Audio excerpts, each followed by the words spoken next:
오늘은 말씀의 제목이 하나님께서 나의 꿈을 막으실 때, 이런 제목입니다. 제목이 좀 무겁죠. 우리가 살아가면서 순간순간 하나님의 뜻을 확인할 수 있다면 참 좋을 것 같습니다. 근데 이게 좀 쉽지 않습니다. 좀 어렵습니다. 어떤 경우는 하나님의 뜻이다 확인하고 그 일을 하지만 기대처럼 잘 일이 진행되지 않을 때가 있습니다. 어떤 경우는 고난이나 어려움이 주어지기도 하고 일 자체가 허사로 주어지는 그런 경우도 있습니다. 때문에 우리는 늘 하나님의 뜻을 좀 확인하기를 원하고 그것을 선택하기를 원합니다. 아브라함처럼 약속의 말씀이 주어진다면 좀 쉬울 것 같습니다. 내가 네게 지시할 땅으로 가라, 이 말씀이 들리면 그 말씀에 순종하면 되잖아요. 베드로처럼 환상을 본다면 좀 불편하긴 하겠지만 고넬료 집으로 가라 그러면 갈 수 있을 것 같습니다. 아니면 다윗처럼 사무엘 선지자가 내려와서 기름을 부어서 앞으로 내가 어떤 일을 해야 될 것인지를 알려준다면 우리는 나름대로 마음 준비를 하고 그 일을 감당할 수 있을 것 같습니다. 근데 우리가 살아가는 삶의 이런 모습은 잘 없습니다. 저는 목사가 되기로 결정하면서 살아오면서 수많은 질문을 받았는데 가장 많이 받았던 질문이 왜 목사가 되려고 했습니까? 이 질문을 정말 많이 받았습니다. 이 물음의 이면에는 이런 뜻이 있죠. 하나님께서 당신을 목사로 불렀다는 그것을 어떻게 확인하셨습니까? 어떻게 확신하셨습니까? 아마 이런 의도를 갖고 묻는 것 같습니다. 얼마 전에는 제가 많이 들었던 질문이 왜 창신제일교회에 오셨습니까? 이런 질문. 왜 창신제일교회를 선택하셨습니까? 이런 질문도 적잖이 받았습니다. 사실 이런 질문에 제가 명확하게 답변하기가 쉽지 않습니다. 제가 어떤 환상을 본 것도 아니고 하나님의 음성을 들은 것도 아닙니다.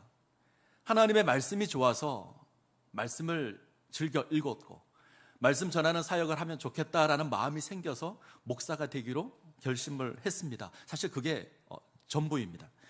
제가 창신제일교회 오게 된 것은 여러분들 가운데 누군가 제 꿈속에 나타나서 환상 가운데 이리 와라고 불러서 온 것은 아닙니다. 자연스럽게 과정을 통해서 오게 되었습니다. 비슷한 경우를 다른 목사님도 많이 당하시는 것 같아요. 당신은 목사가 되라는 하나님의 뜻을 언제 확인하셨습니까? 이런 질문을 받으면 어떤 목사님은 이렇게 답을 하셨답니다. 내가 목사 안수 받는 날, 하나님이 나를 목사로 불렀구나 확인하셨대요. 당신은 함께 사는 부인이 당신의 짝이라는 거 언제 확인하셨습니까? 똑같이 대답을 했답니다. 결혼식장 내 옆에 서 있길래 하나님이 내게 주신 짝이구나 확인을 했답니다. 목사 안수를 받았으니 목사가 되는 것이 하나님의 뜻이구나. 어쩌면 이렇게 답하는 게 가장 솔직한 답변일 수도 있을 것 같습니다. 창신제일교회에 와 있으니 여기 오는 게 하나님의 뜻이구나 이렇게 고백하는 게 어쩌면 정직한 고백일 수도 있습니다. 뭔가 대단한 환상이 있거나 하나님의 음성을 들었거나 뭔가 놀라운 선지자라도 나타나서 이야기를 했을 것 같은데 그런 부분들은 잘 없습니다. 전 그렇습니다. 제 마음속에 목사가 되어야겠다 이런 마음이 생겼고 그 마음에 이끌려서 총신대학교 신학과를 지원을 했습니다. 면접을 볼 때 면접 보던 교수님께서 또 묻더라고요. 당신은 왜 총신대 신학과에 지원을 했습니까? 고민하지 않고 답을 했습니다. 목사 되려고 합니다. 이렇게 답을 했습니다. 그리고 창신제일교회 사역하기까지 달려왔습니다. 한 번이라도 환상을 본 적은 없습니다. 목사가 되라는 음성을 들은 적도 없습니다. 물론 제 마음 가운데 뜨거운 감동이 있고 나름대로 하나님의 소명이다라고 생각한 것은 있습니다. 그것이 하나님의 부르심이라 생각을 하지만 어떤 환상이나 어떤 음성을 들은 건 아닙니다. 자, 그러면 모든 일이 제가 하나님의 그 감동을 받고 마음의 뜨거움이 있고 그래서 사역을 시작하고 이 길을 걸어오긴 했지만 그러면 제 했던 모든 계획들이 순탄하게 이루어졌을까요? 또 그건 아닙니다. 제 계획대로 진행된 일보다 그렇지 않을 때가 훨씬 더 많았습니다. 이것이 하나님의 뜻이다 생각하고 그 일을 진행하는데 어려움을 겪은 적도 있고 일이 멈춰진 적도 있고 방향이 바뀌어진 적도 있습니다. 그래서 쉽지 않은 것 같습니다. 이것이 하나님의 뜻이다. 하나님께서 이 일을 하라고 말씀하신다. 이런 확신을 가지고 한 일도 있는데 그때는 그랬습니다. 주변의 모든 일들이 하나님의 뜻으로 보였습니다. 주변에 만나는 모든 사람들이 당신이 이 일을 하는 게 하나님의 뜻입니다라고 이야기를 해줬습니다. 한 번은 20년 만에 어떤 청년에게서, 제가 20년 전에 가르쳤던 청년에게서 전화가 왔습니다. 갑자기 목사님이 생각나는데 목사님이 그 일을 할 것 같더랍니다. 근데 마침 그 일을 준비할 때 하나님의 뜻이구나, 그렇게 일을 진행한 적도 있습니다. 근데 얼마 지나지 않아서 멈췄습니다. 그때 얼마나 많은 물음표가 생겼는지 모릅니다. 하나님 왜 이렇게 하셨습니까? 하나님 왜 그렇게 하셨습니까? 하나님의 뜻이 아니면 아예 시작을 하게 마시지, 왜 시작은 하게 해놓고 왜 멈추게 하십니까? 돌이켜 지금 와서 생각해 보면 그 일을 시작하게 하고 멈춘 것이 하나님의 뜻이다, 이런 생각이 들지만 당시에는 이게 쉽게 이해가 되지 않았습니다. 사실 이런 경우가 많죠. 그때마다 우리가 고민하는 건 하나님의 뜻이 무엇일까? 이걸 좀 확인할 수 있었으면 좋겠다. 이게 확인이 되면 내가 무엇을 선택하는데 어렵지 않을 텐데, 이런 고민들이 우리 가운데 늘 있습니다. 자, 오늘은 이 부분에 대해서 함께 나누어 보려고 합니다. 우리가 지난 시간에 안디옥 교회가 세워지는 장면을 살폈습니다. 이방인들의 교회, 안디옥 교회가 세워지죠. 그게 사도행전 11장인데 오늘 우리가 16장을 대합니다. 중간에 너무 많이 건너뛰었어요. 중간에 중요한 일들이 많이 있는데 갑자기 건너뜁니다. 자, 이 중요한 일 가운데 하나가 안디옥 교회가 선교사를 파송합니다. 성령 하나님께서 두 사람을 세우라고 합니다. 바나바와 바울, 이 두 사람을 세워서 선교사로 파송하라, 안디옥 교회 명해서 선교사가 세워집니다. 우리가 베트남의 최민철 선교사님 가정을 파송한 것과 같습니다. 바나바와 바울을 세워서 선교사로 사역을 감당하게 합니다. 그래서 이 두 사람이 선교 여행을 갑니다. 지도를 한번 볼까요? 지도를 보는 게 내용이 좀 쉬워서, 자, 저게 1차 전도 여행의 경로입니다. 안디옥을 찾으셨죠? 섬 쪽으로 갑니다. 구브로라고 하는 섬 쪽으로 가는데 처음에는 살라미와 바보, 사람을 향해 바보라 그러지 않고요, 지명이 바보예요. 이 바보를 지나서 위에 버가, 밤빌리아 버가라고 합니다. 이곳을 지나고 비시디아 안디옥, 그리고 이고니온, 루스드라, 더베 이렇게 갑니다. 그리고 다시 되돌아서 가서 버가 쪽에서 배를 타고 안디옥 쪽으로 돌아오는 것이 1차 전도 여행의 경로입니다. 이렇게 1차 선교 여행을 감당을 합니다. 그리고 시간이 좀 지납니다. 바울에게 소망이 생겼습니다. 그래서 바나바를 찾아가서 우리가 1차 전도 여행 때 우리가 방문했던 저 도시들을 다시 가서 저 교회들이 잘 세워지고 있는지, 필요하다면 우리가 저들의 믿음을 견고하게 만들어주자 권유를 합니다. 바나바도 좋다고 합니다. 이들이 같이 갔을까요? 아닙니다. 성경을 보면 바울과 바나바가 심히 크게 다툽니다. 이 이야기가 15장 마지막 부분에, 우리가 읽은 게 16장인데 16장 바로 앞부분에 있습니다. 성경은 아주 심하게 다투었다 이야기를 합니다. 원문의 의미를 그대로 살리면 감정이 상해서 얼굴이 벌겋게 상기되고 큰 소리를 지르고 얼굴이 일그러질 정도로 이 두 사람이 싸웁니다. 왜 싸울까? 마가 요한 때문에 싸웁니다. 마가복음을 기록한 그 마가입니다. 이 사람이 바나바의 조카이기도 한데 1차 전도 여행 때 같이 갑니다. 바나바, 바울, 마가 같이 가는데 중간에 힘들어서 포기하고 돌아옵니다. 이 마가가.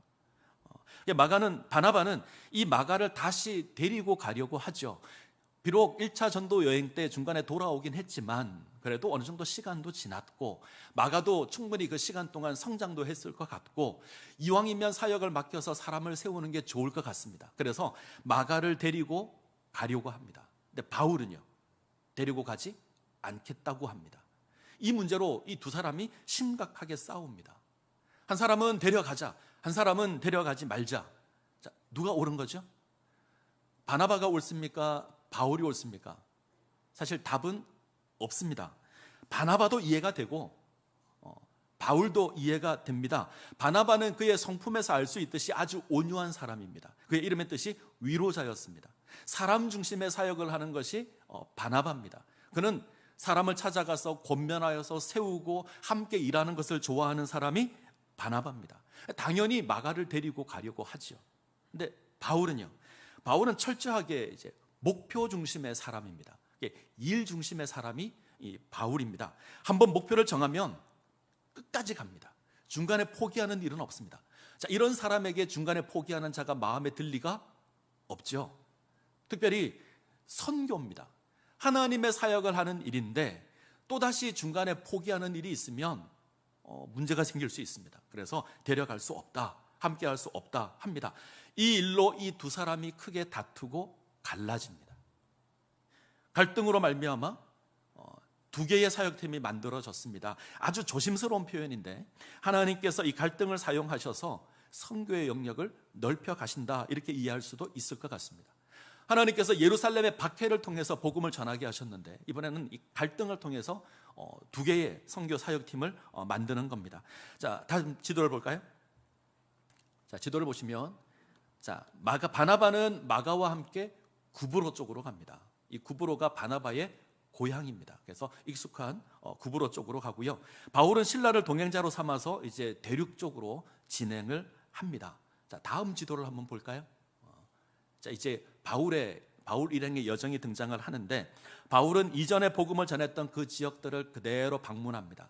바울의 고향인 길리기아 다소를 중심으로 해서 이제 더베를 가서 하나씩 진행을 하죠. 그리고 중간에 동역자 한 사람을 얻습니다. 루스드라에서 디모데를 얻습니다. 디모데는 모든 믿는 자에게 칭찬을 듣는 그런 사람입니다. 이때부터 디모데가 바울의 제자가 되어서 함께 사역을 합니다. 이렇게 해서 1차 전도 여행 때 돌아봤던 지역을 다 사역을 하고 이제 바울이 새로운 곳으로 가려고 해요. 성경을 보면 아시아 쪽으로 가려고 합니다. 아시아 쪽에 가서 새로운 복음의 사역을 감당하겠다. 성경은 그 목적지가 선명하지 않은데 지도에는 에베소라고 표시가 되어 있죠. 아마 에베소로 가려고 했던 것 같습니다. 에베소는 아시아 지역의 수도입니다. 상업의 중심지였고 항구였고 도로가 잘 발달되어 있어서 이 에베소의 교회를 세우면 주변 아시아 지역에 복음을 전하는데 아주 유용할 것 같습니다. 그래서 바울이 에베소를 마음에 들고 움직입니다. 그런데 못 갑니다. 자, 왜 못 가는지는 6절에 나옵니다. 16장 6절. 자, 본문에 해당하는 성경 구절은 이제 제가 자막을 안 만들라고요. 자, 성경 보겠습니다. 16장 6절 같이 읽겠습니다. 성령이 말씀을 전하지 못하게 하시거늘 그들이 부르기아와 갈라디아 땅으로 다녀가. 자, 성령이 아시아에서 말씀을 전하지 못하게 하십니다. 성령 하나님이 막습니다. 자, 다시 지도를 한번 볼까요? 그래서 이제는 방향을 바꾸는데, 자, 아시아 쪽 에베소 쪽으로 못 가게 하죠. 그래서 북쪽으로 가려고 합니다. 북쪽에 비두니아 쪽으로 가려고 합니다. 비두니아 쪽도 중요한 도시가 많이 있습니다. 그런데 이번에는 또 막습니다. 예수의 영이 막습니다. 에베소로 가려는 건 막았죠. 비두니아로 가려는 건 막았죠. 그래서 방향을 돌려서 어디로 가냐면 무시아 쪽으로 이동을 해서 드로아라고 하는 곳으로 갑니다. 자, 이곳에서 놀라운 환상을 보죠. 마게도냐 사람의 환상을 봅니다. 마게도냐로 건너와서 우리를 도우라. 바울이 이 환상을 보고 하나님의 뜻으로 받습니다. 그리고 이 드로아에서 배를 타고 마게도냐로 건너갑니다. 자, 다음 지도를 볼까요? 자, 배를 타고 마게도냐로 건너가죠. 그래서 전도한 지역이 빌립보, 우리 성경에 빌립보서가 있죠. 그 다음 데살로니가 전후서가 우리 성경에 있습니다. 그리고 베레아라고 하는 곳으로 가고 아덴이라는 곳으로 갑니다. 그리고 고린도까지 가서 복음을 전합니다. 이것이 2차 전도 여행의 여정입니다. 자, 오늘 우리가 확인해야 될 것이 있죠. 우리가 확인해야 될 가장 중요한 메시지는 선교는 하나님께서 하시는 겁니다. 성령 하나님께서 하시는 겁니다. 성령 하나님께서 주관하십니다. 바울이 계획을 세우지만, 바울이 발걸음을 걸어서 복음 전하는 사역을 하지만 그것을 인도하시는 분은 성령께서 하시는 겁니다. 근데 이 성령의 사역이 때로는 막는 것으로 주어질 수도 있습니다. 하나님께서 바울의 계획을 막으십니다. 성령이 아시아에서 말씀을 전하지 못하게 하시고 비두니아로 가려는 바울의 계획을 하나님께서 막으셨습니다. 예수의 영이 막습니다. 그래서 오늘 설교의 제목이 하나님께서 나의 꿈을 막으실 때, 이런 제목입니다. 바울이 선교에 대한 계획을 세웠습니다. 1차 전도 여행 때 다녀온 것을 다시 방문해서 저들의 믿음을 견고하게 세워야겠다, 이런 계획을 세웠습니다. 그리고 좀 더 가서 아시아 쪽으로 가서 내가 복음을 전해야겠다, 내가 에베소에 가서 교회를 세우면 아주 좋을 것 같다, 그리고 할 수 있다면 북쪽 비두니아 쪽도 한번 가보자, 이런 계획을 세웠을지 모릅니다. 그런데 시작부터 문제가 생겼습니다. 바나바와 싸웁니다. 1차 전도 여행 때 함께했던 바나바와 싸워서 갈라집니다. 바나바가 누구죠? 바울의 입장에서는 아주 중요한 은인입니다. 바나바가 없었으면 바울은 없었을 겁니다. 자기가 다메섹에서 예수님을 만나 회심을 했는데 예루살렘에 있는 사람들이 그를 꺼려서 만나지 않습니다. 그런데 이 바울을 소개시켜 준 사람이 바나바입니다. 안디옥에서 사역을 할 수 있도록 배려해 준 사람이 바나바입니다. 바나바가 없었다면 사울은 없었을 겁니다. 그런데 이 바나바와 싸웠습니다. 크게 싸웠습니다. 얼굴을 붉히고 감정이 상합니다. 그리고 갈라졌습니다. 근데 이게 전부가 아니죠. 계획이 막힙니다. 성령이 아시아에서 말씀 전하는 걸 막습니다. 비두니아로 가려고 방향을 바꿨더니 이번에는 예수의 영이 막습니다. 어떻게 막았는지는 모르겠습니다. 환상을 본 건지 선지자가 온 것인지 하나님의 음성이 들렸는지 알 수 없습니다. 근데 막습니다. 저는 오늘 본문을 보면서 주목한 것이 왜 하나님께서 막으셨을까? 왜 하나님께서 바울의 사역을 막으실까? 제가 한 3가지 정도로 정리를 해봤습니다. 첫 번째는 바울은 자기의 뜻을 세우는 사역을 하려고 합니다. 그래서 막으신 것 같습니다. 이게 무슨 말이냐면 지금 내가 하고 있는 것이 나의 뜻이 아니라 하나님의 뜻이어야 하는데 바울은 하나님의 선교 사역을 하지만 자기의 사역을 하려고 했던 것 같습니다. 조금 내용이 어려운데 우리는 교회에서 하나님을 섬긴다고 하지만 하나님을 섬긴다는 이유로 사역을 하지만 때때로 나의 사역을 할 때가 있습니다. 나의 이름을 드러내기를 원하고 나의 욕심을 행하기를 원할 때가 있습니다. 나의 이름을 내기를 원하는 겁니다. 이런 건 정말 조심해야 합니다. 목사가 늘 조심해야 될 것이 이게 나의 뜻인지 하나님의 뜻인지 확인이 되어야 합니다. 목회를 한다라고 하지만 이게 나의 뜻을 세우고 나의 이름을 내는 것이라면 하지 않는 게 옳은 겁니다. 자, 바울은 목표 지향적인 사람입니다. 한번 목표를 정하면 뒤도 돌아보지 않고 돌진하는 사람이 바울입니다. 그는 교회를 핍박을 했던 사람이죠. 스데반을 죽이는 일에 앞장을 섰고 교회를 잔멸하려고 했던 사람이 바울입니다. 아주 뿌리를 뽑겠다고 했던 사람이 바울입니다. 그는 다메섹에 있는 그리스도인들을 잡아오기 위해서 대제사장에게 공문을 받아 갈 정도로 열심히 있었던 사람이 바울입니다. 한번 목표를 정하면 뒤도 돌아보지 않고 가는 사람입니다. 때문에 중간에 포기하는 자와 함께 할 수 없죠. 그래서 마가를 떼어내기까지 했고 이 일로 바나바와 크게 싸웠습니다. 자, 이 바울이 얼마나 욕심을 내었을까요? 저는 충분히 상상이 됩니다. 좋은 결과를 얻어서 바나바 앞에 가서 떳떳하게 내보이고 싶은 그런 욕심이 있었을 겁니다. 어쩌면 나의 힘으로, 어쩌면 나의 노력으로 하나님의 뜻을 이루겠다는 그런 생각이 들었을 겁니다. 근데 하나님께서 멈추게 하십니다. 자, 선교는 하나님의 뜻입니다. 근데 이것이 나를 세우고 나의 뜻을 행하는 방편이 되면 안 됩니다. 사역은 나의 꿈을 이루는 것이 아닙니다. 하나님의 꿈을 이루는 것이 되어야 합니다. 하나님의 꿈이 나의 꿈이 되어야지 나의 꿈을 이루기 위해서 하나님을 동원하는 건 아닙니다. 이 두 개가 다릅니다. 다음 시간에 보겠지만 다음 시간에 이제 16장 뒷부분을 볼 거, 빌립보에서 사역을 볼 거거든요. 자, 빌립보에서 사역하면서 바울은 철저하게 기도하고 있습니다. 기도의 장소를 찾고 끊임없이 기도하고 감옥에 갇혀서 또 기도하고, 자, 이 사건이 있었기 때문에 바울이 그렇게 하는 게 아닌가, 끊임없이 하나님의 뜻을 확인하는 게 아닌가 우리가 확인할 수 있습니다. 자, 그것이 첫 번째 이유고요. 자, 두 번째 이유는 아직 하나님의 때가 아닙니다. 아직 하나님의 때가 아닙니다. 아시아의 복음을 전하는 건 너무나 중요합니다. 땅끝까지 이르러 내 증인이 되라는 예수님의 말씀에 따르면 아시아에서도 복음이 전해지는 게 맞습니다. 그런데 아직은 때가 아닙니다. 자, 바울은 에베소를 품었습니다.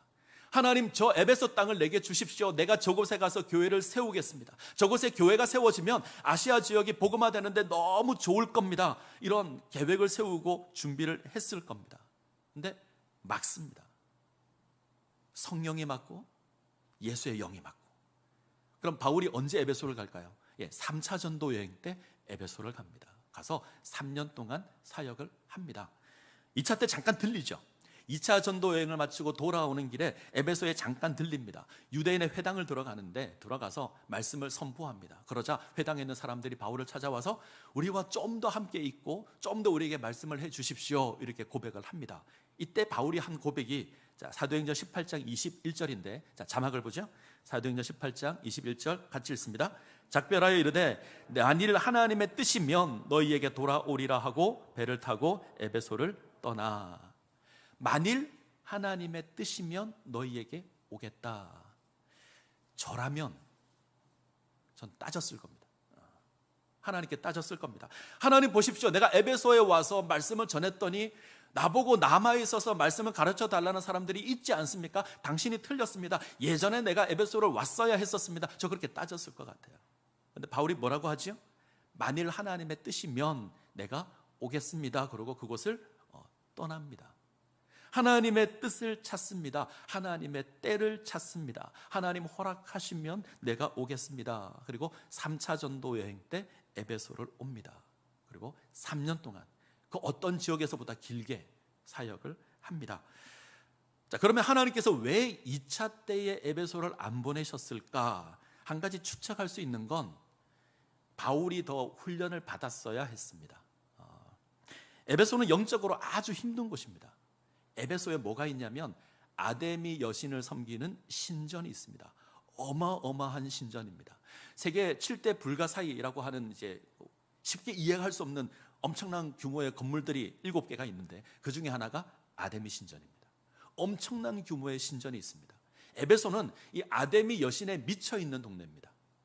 아데미 신전 중심으로 도시가 세워져 있고 그 문화 속에서 자기 이익을 추구하고 쾌락을 추구했던 도시가 에베소입니다. 풍요와 쾌락의 여신을 내서 온갖 음행을 행하는 곳이 에베소입니다. 악한 영이 가득한 곳이 에베소입니다. 하나님은 바울이 좀 더 훈련받은 이후에 이곳으로 보내기를 원하셨습니다. 자, 중요한 건 지금은 아니라는 겁니다. 75세 아브라함을 향한 하나님의 뜻은 100세 때에 이루어집니다. 죽지 않은 자를 살려야 한다 마르다 마리아가 고백하지만 하나님의 뜻은 죽은 나사로를 살리는 겁니다. 우리는 언제나 지금 당장이 하나님의 뜻이라고 생각합니다. 지금 무슨 일이 일어나야 되고 지금 하나님의 역사가 일어나야 한다 생각합니다. 그러나 하나님은 아직 아니라고 하십니다. 우리는 하나님의 때를 기다려야 합니다. 두 번째 이유는 하나님의 때가 아직 아니기 때문입니다. 자, 세 번째, 하나님께서 바울을 막으신 이유는 하나님의 뜻이 아시아가 아니라 마게도냐이기 때문에 그렇습니다. 이게 가장 중요한 이유가 되죠. 성령이 바울의 뜻을 막고 예수의 영이 바울의 진로를 막은 이유는 하나님의 뜻이 마게도냐에 있기 때문에 그렇습니다. 바울이 계속 진로를 바꿔갑니다. 에베소로 가려는 걸 바꿔서 비두니아로 가려는 걸 바꿔서 드로아 쪽으로 갑니다. 제가 교육자들 성경 공부를 할 때 이런 고백을 했습니다. 이거 성령 하나님께서 몰아가시는 거다. 하나님께서 바울을 몰아가고 있습니다. 지금 하나님의 뜻이 아시아가 아닙니다. 마게도냐입니다. 유럽으로 넘어가 빌립보에, 데살로니가에, 베레아에, 아데네, 고린도에 복음을 전해야 합니다. 빌립보에 가서 자주장사 루디아를 만나서 그의 가정이 복음을 받아들이고 하나님을 믿는 가정으로 세워야 합니다. 빌립보 감옥의 간수를 만나서 그에게 복음을 전해야 합니다. 데살로니가로 넘어가야 합니다. 고난 가운데 믿음을 지키는 이 신실한 데살로니가 교회를 세워야 합니다. 말씀을 사모하는 베레아 교인들을 만나야 합니다. 브리스길라와 아굴라를 만나서 고린도 교회를 세워야 합니다. 우리가 신약 성경에서 자주 대하는 이 교회들이 이때 전도에서 세워진 교회들입니다. 이 교회들이 바울의 후원자가 됩니다. 기도로 바울을 돕고 물질로 바울을 돕는 후원 교회들이 됩니다. 이후에 바울이 에베소로 갑니다. 우리가 살아갈 때 하나님께서 나의 꿈을 막으실 때가 있습니다. 나의 꿈이 하나님의 꿈과 부딪힐 때가 있습니다. 나의 뜻과 하나님의 뜻이 다르게 주어질 때가 있습니다. 그때 우리는 무엇을 선택해야 되지요? 하나님의 뜻을 선택해야 합니다. 그것이 맞는 겁니다. 근데 문제는 어떻게 하나님의 뜻을 확인할 수 있는가라고 하는 겁니다. 기독교 세계관에서 하나님의 뜻을 확인하는 가장 쉬운 방법은 사랑의 이중계명을 생각하시면 됩니다.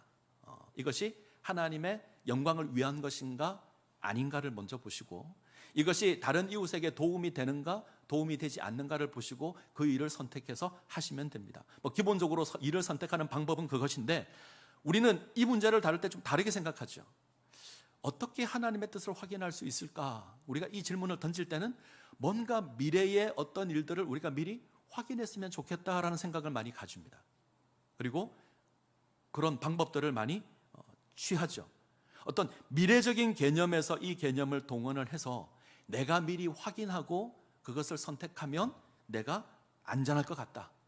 내가 사업을 할 텐데, 장사를 할 텐데, 이걸 이 동네에서 해야 될지 저 동네 가서 해야 될지 어디서 해야 될지 하나님의 뜻을 좀 알았으면 좋겠다. 내가 결혼을 할 건데 이 사람과 해야 되는지 저 사람과 해야 되는지 내가 좀 확인이 되었으면 좋겠다. 우리는 이런 쪽으로 하나님의 뜻을 주로 생각을 합니다. 그래서 우리가 뭐 하죠? 금식기도 합니다. 40일 금식기도 하는 사람들이 있습니다. 주여, 이 사람입니까? 저 사람입니까? 어떤 사람은 사진 2개 펴놓고 막 기도하는 사람이 있습니다. 어떤 사람은 성경 말씀을 통해서 답을 확인하려는 사람들도 있습니다. 열심히 기도하고 주여 그러고 쫙 펼쳐서 이런 사람들도 있습니다. 제일 무서운 경우가 목사 찾아오는 경우입니다. 목사를 찾아와서 목사님 어떻게 해야 될까요? 내가 여기다 장사를 할까요? 저기다 장사를 할까요? 내가 이 사람과 결혼할까요? 저 사람과 결혼할까요? 뭐라고 답을 해야 되죠? 되게 부담스럽습니다. 이거 제가 책임을 져야 되잖아요. 우리는 이런 것을 뭔가 확인하기를 원합니다. 미래에 주어질 어떤 일을 확인해서 내가 그것을 미리 확인하고 내가 그것을 선택하면 내가 안전하겠다. 미리 내가 앞으로 일어날 일을 좀 들었으면 좋겠다. 적어도 목사 정도는 보증을 서줘야 내가 마음이 놓이겠다, 이런 마음이 있는 것 같습니다. 근데 이거 아주 조심하셔야 합니다. 자세히 보시면 마치 점을 치는 것 같잖아요. 마치 미래의 정보를 알기 위해서 뭔가 하는 것 같잖아요. 모습은 기독교적인데 내용은 점을 치거나 사주팔자를 보는 것과 별반 다르지 않습니다. 기도하지 말라는 게 아닙니다. 기도하셔야 합니다. 어떤 일을 진행할 때 기도하셔야 합니다. 하나님의 뜻이 궁금할 때 하나님의 말씀을 보셔야 합니다. 하나님 뭐라 말씀하시는지 우리는 들어야 합니다. 근데 조심하셔야 합니다. 이것들이 미래의 어떤 정보를 얻어 오려는 것으로 하실 때는 아주 조심하셔야 합니다. 한 가지 묻겠습니다. 살아가시면서 모든 계획을 세우실 때 다 하나님께 묻고 확인하시고 일을 진행하십니까? 우리는 그러지 않죠. 오늘 주일 시작하면서 제가 나름대로 마음의 계획을 세웁니다. 7시 30분 정도 제가 교회 목양실을 와서 설교를 한번 확인하고 일부 예배를 인도하고, 일부 예배를 마치고 차 한잔 마시고 좀 마음을 가다듬고 다시 2부 예배를 인도합니다. 설교의 제목은 하나님께서 나의 꿈을 막으실 때. 자, 예배를 다 마치고 오늘 주일 오후 예배를 드릴 겁니다. 오늘부터 50주년 기념 말씀 사경회를 할 겁니다. 강사 목사님을 만나서 이런저런 담화도 나눌 겁니다. 그리고 말씀 사경회를 할 겁니다. 사경회를 마치면 몸이 부쩍 피곤할 텐데 그래도 제자 훈련을 하겠다. 그래서 제자 훈련을 하고요. 아마 6시가 훌쩍 넘은 시간이 되면 제자 훈련이 마칠 겁니다. 하루를 정리하고 집으로 돌아가면 제 예상컨대 한 8시 정도 되지 않을까. 그러면 가서 씻고 편한 옷으로 갈아입고 고무줄 달린 옷으로 편하게 갈아입고 막내 아들과 좀 놀 겁니다. 놀아줘야 됩니다. 그리고 에어프라이어에 치킨을 구워서 먹을 계획입니다. 그리고 시간이 되면 잠을 자야겠다. 저는 제가 어떻게 할지 선명히 보입니다. 이 계획을 나름대로 가지고 있는데 제가 이 계획 세울 때에 하나님께 묻고 세운 게 아닙니다. 기도하고 결정한 거 아닙니다. 저의 뜻이고 저의 계획입니다. 근데 단서가 하나 있죠. 하나님께서 허락하시면 이렇게 할 계획입니다. 하나님께서 허락하시면, 분명 계획은 제가 세웁니다. 근데 하나님이 허락하셔야 이것이 가능합니다. 바울과 바나바가 1차 전도 여행 때 갔던 곳을 다시 방문해서 우리가 저들의 믿음을 세워주자 계획을 세웁니다. 당연히 해야 될 일이고 중요한 일입니다. 그런데 허락하셔야 가능한 일입니다. 허락하십니까? 허락 안 하시잖아요. 둘이 다퉈서 갈라집니다. 하나님께서 함께 하는 것 허락하지 않으셨습니다. 이런 일이 주어질 수 있습니다. 당연히 예배를 드릴 것으로 예상이 되지만 그렇지 않을 수도 있습니다. 갑자기 제가 몸이 안 좋거나 감기 기운이 있어서 코로나 검사를 했는데 두 줄이 뜬다. 그러면 제가 예배를 인도할 수 없습니다. 말씀 사경회를 준비를 했는데 갑자기 강사에게 문제가 생길 수도 있죠. 저는 이런 일이 일어나지 않기를 원합니다. 일어나면 큰일 날 겁니다. 집에 가서 치킨을 먹고 싶은데 갑자기 아이들이 피자가 먹고 싶다. 이러면 바꿔야죠. 치킨을 내려놓고 피자를 먹어야 합니다. 내 통장에 잔고가 없구나. 무슨 피자냐, 무슨 치킨이냐, 밥 먹어야지. 이러고 밥을 먹을 수도 있는 겁니다. 자, 문제는 바뀔 수 있죠. 하나님께서 허락하지 않을 수 있습니다. 성령이 막을 수 있고 예수의 영이 막을 수도 있습니다. 하나님께서 허락하지 않으면 할 수 없는 일입니다. 그래서 바울도 고백하는 거죠. 만일 하나님의 뜻이면 내가 너희에게 오겠다. 하나님의 뜻이면 하겠다. 옛날 바울이었으면 안 이랬을 겁니다. 자, 왜 우리가 이 이야기를 할까? 우리가 무엇을 이루어가는 게 아닙니다. 우리가 결정하고 계획을 세우지만 그것을 이루시는 분은 하나님이십니다. 우리는 마치 우리가 계획을 세우고 우리가 모든 것을 결정하고 우리가 다 이루어가는 것으로 생각을 하지만 성경은 이야기를 합니다. 하나님께서 하시는 겁니다. 자, 성경을 한번 보겠습니다. 야고보서 4장. 자, 자막을 보죠. 야고보서 4장 13절에서 15절. 자, 같이 읽겠습니다. 들어라, 너희 중에 말하기를 오늘이나 내일이나 우리가 어떤 도시에 가서 1년을 머물며 장사하여 이익을 보리라 하는 자들아, 내일 일을 너희가 알지 못하는도다. 너희 생명이 무엇이냐? 너희는 잠깐 보이다가 없어지는 안개니라. 너희가 도리어 말하기를 주의 뜻이면 우리가 살기도 하고 이것이나 저것을 하리라 할 것이오늘. 교회 가운데 장사하는, 사업하는 사람들이 있었던 것 같습니다. 상당한 부자였던 것으로 이해가 됩니다. 이 사람들이 자기 계획을 이야기하는 거죠. 내가 앞으로 어떤 도시에 가서 1년 동안 머물면서 장사를 할 거다. 그러면 내가 이 정도 돈을 벌 수 있을 거다. 이런 계획은 우리도 할 수 있잖아요. 우리도 계획을 세웁니다. 열심히 계획을 세웁니다. 절대 실패할 수 없는 계획을 세웁니다. 계획이 잘 이루어지면 성공적으로 주어지게 될 겁니다. 그런데 이 사람이 하나 잊은 게 있습니다. 하나님이 허락하지 않으면 모든 것이 허사가 될 겁니다. 하나님께서 허락하지 않으면 세운 모든 계획이 허사가 될 겁니다.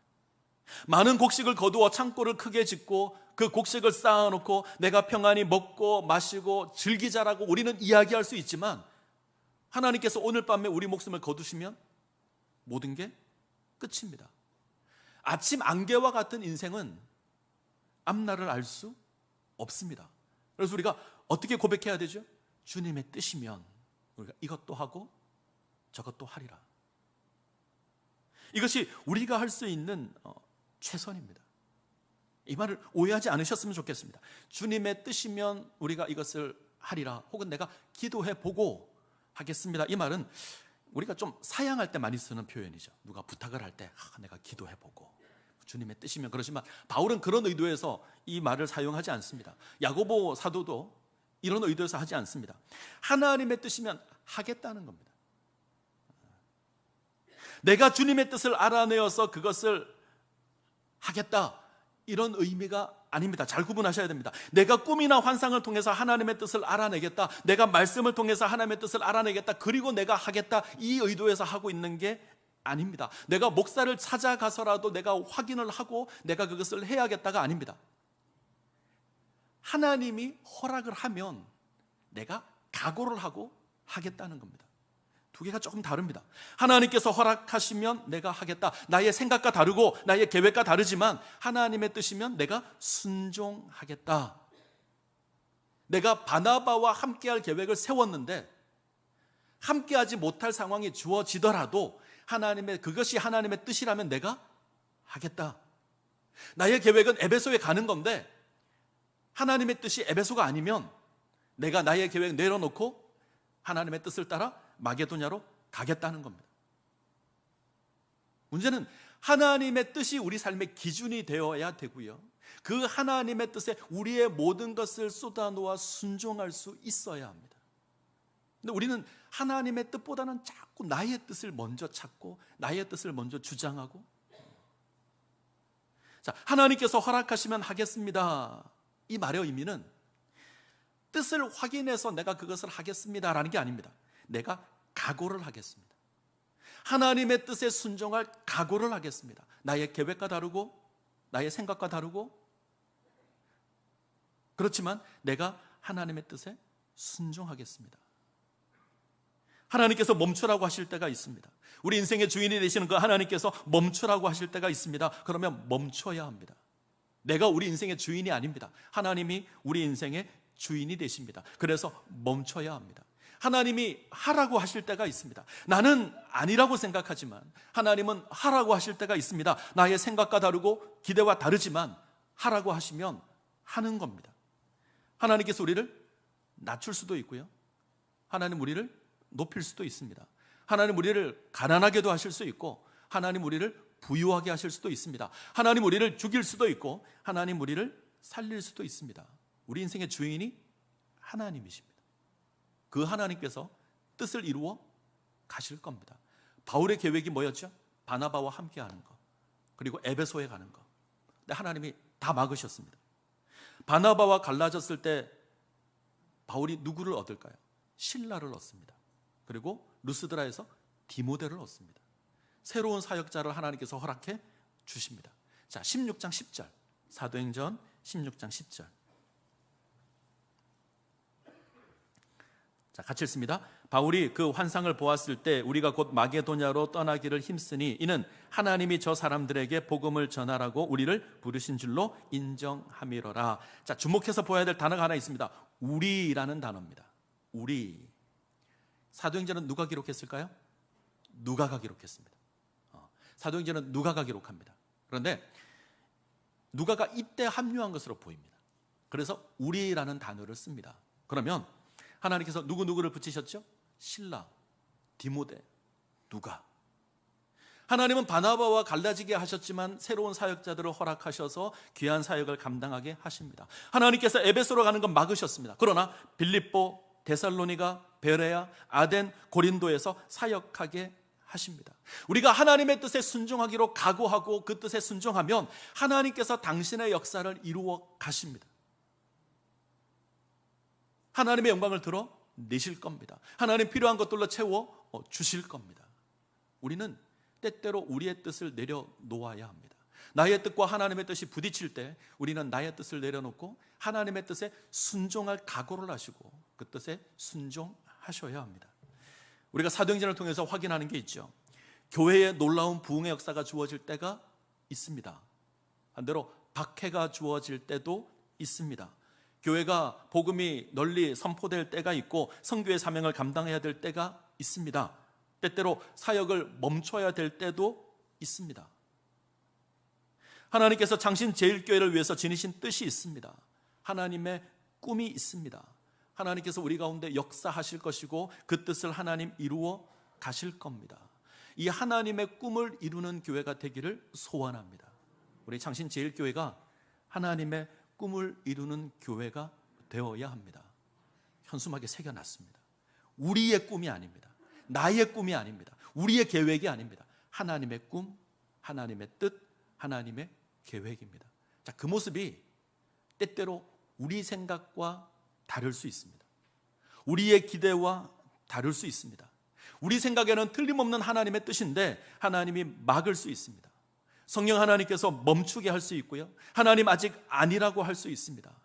그때 우리가 지닐 자세는 하나님의 뜻이 무엇인지 확인하고 그것에 순종할 각오를 하는 겁니다. 그리고 순종하는 겁니다. 내 생각과 다르지만, 내 기대와 다르지만 우리가 하나님의 뜻에 순종하면 하나님의 역사를 경험하게 될 겁니다. 이 각오를 하실 것을 부탁을 드립니다. 하나님의 뜻, 하나님의 꿈, 하나님의 계획, 우리가 그것을 확인하고 그 뜻에 순종하기를 각오하면 하나님의 놀라운 역사를 경험하게 될 겁니다. 이 은혜를 누리시기를 간절히 소원합니다.